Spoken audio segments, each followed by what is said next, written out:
GrowingDeer.tv is brought to you by Bass Pro Shops.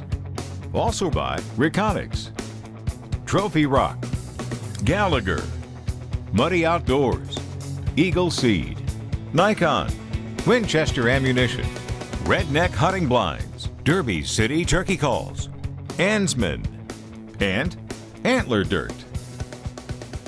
May 2nd here at the Proving Grounds, and it's raining again today. I'm sure you've seen on the news just a lot of rain, 10, 12, 15, 17 inches in much of the southern Midwest. It's been a wet week. My good friend Scott Reynolds come and joined me this week to go hunting, but the creeks were up so much we couldn't get around the Proving Grounds, so we bolted out to Kansas for some Kansas turkey action.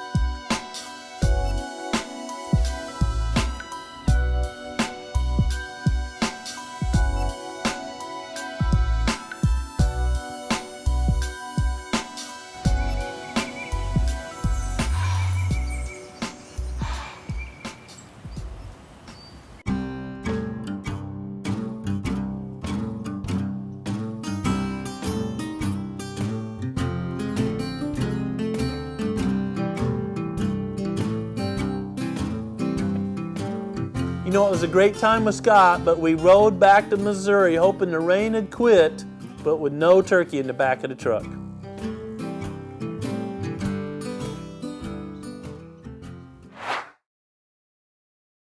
But this morning in the rain, Roger and I were out there setting up before daylight.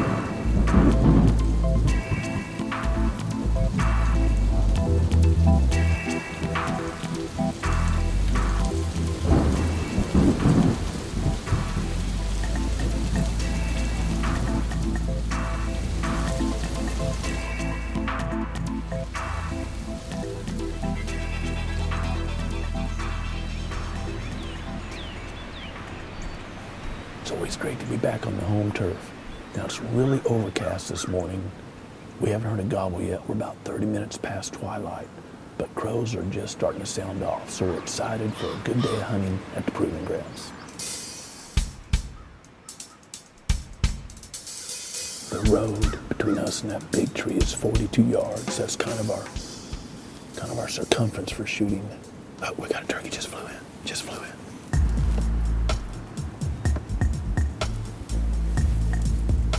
You know, Roger and I were just filming that interview to get started in the morning. Soon as it was light enough to film in the blind, and the hen pitched into the field.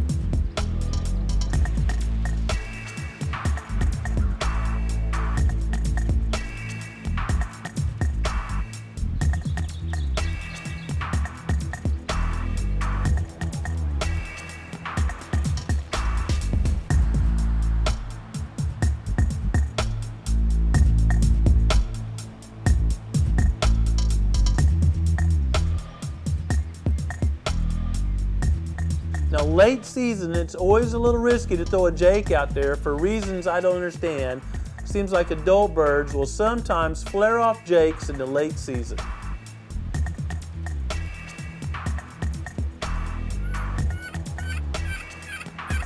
As this is going on and the rain is coming closer and closer, sprinkling, and harder rain is predicted, I started going through a series of calls. I'm using my light Derby City slate with smaller holes in the background.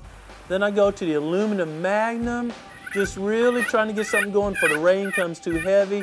And sure enough, right over a little rolling crabapple field, we see that full fan and that big wide head coming. We know the game is on.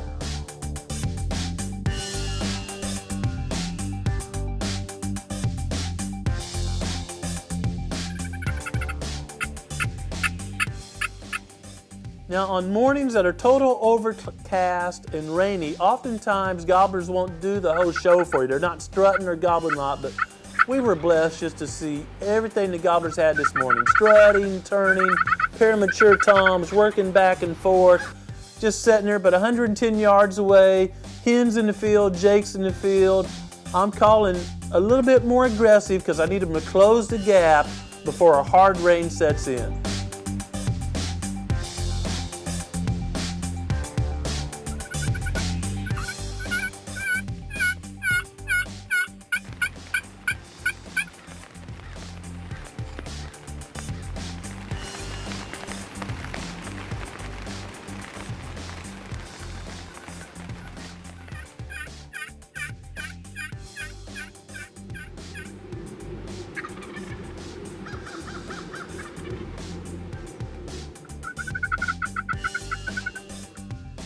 The hens break off and probably go back to their nest about that right time, 10:30, and some of the jakes start coming our way, and I'm laying on the call a little bit more.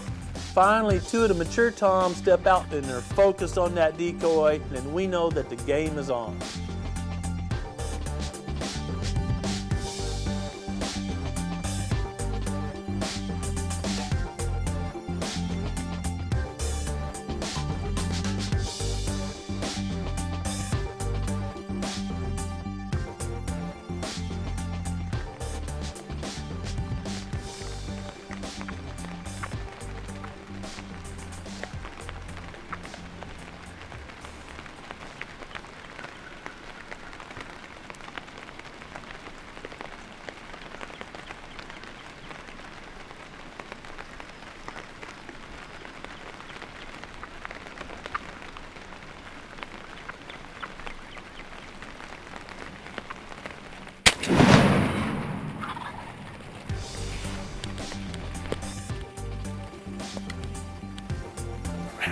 Man, that was a lone hunt. They talk about lone pack tornadoes. That was a lone pack gobbler. Gobble struck, gobble struck, gobble struck, which is odd on a cloudy, rainy morning like this. Everything going on around that jake decoy and hen decoy out there. When they started drifting off this side though, one of the mature birds got about a yard from the other birds because all those necks have just been doing this. And that's the great thing about the Nikon scope is it helped me make sure that there were no turkeys right behind us. It's not just when their necks are like this. Hunters tend to get tunnel vision, or at least I do, on that. There might be another turkey 5 yards back. And when you just got the bead up, you don't tend to see that. It kind of fuzzes out on you. But I had focused in, had that Nikon right up there, let one get about a yard away, and pow, Winchester down. Man, yeah, I'm liking that. Look at the, whoo. You can tell we're late in the breeding season because look how many feathers are worn off here. And you kill a turkey first day of turkey season, there won't be as many feathers worn off, but it's late in the season and he's done his job. There'd be a lot of toms carrying his name next year, and you can tell that. So good long beard. We had a real cold winter, and you find this on cold winters. There's a lot of hairs, if you can see, a lot of hairs broke off right here. And you find that on real cold, wet winters. Sometimes they actually freeze. This gets brittle and will break off. So you can see how thick it is down here, and the beard is thinner out here. Awesome, awesome hunt. Gosh, what a great day to enjoy creation. I'm gonna enjoy creation more when Miss Tracy does her magic on this thing in the crock pot, but I just can't express how fun it is to not only go through, you see the corn stalks here, the planting, the soil, you can tell it's brown, we've sprayed, we're getting ready to plant. The whole cycle, and part of that cycle, this bird has consumed soybeans and corn, now it's gonna provide meat for my family.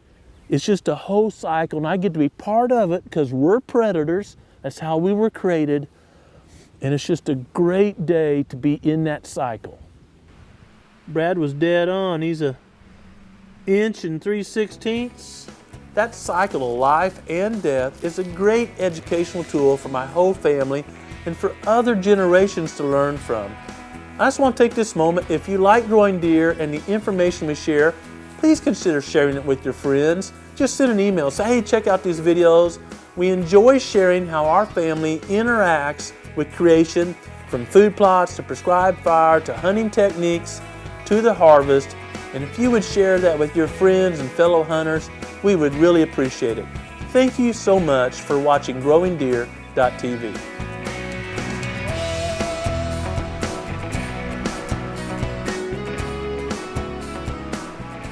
Little bit over 10 and a half.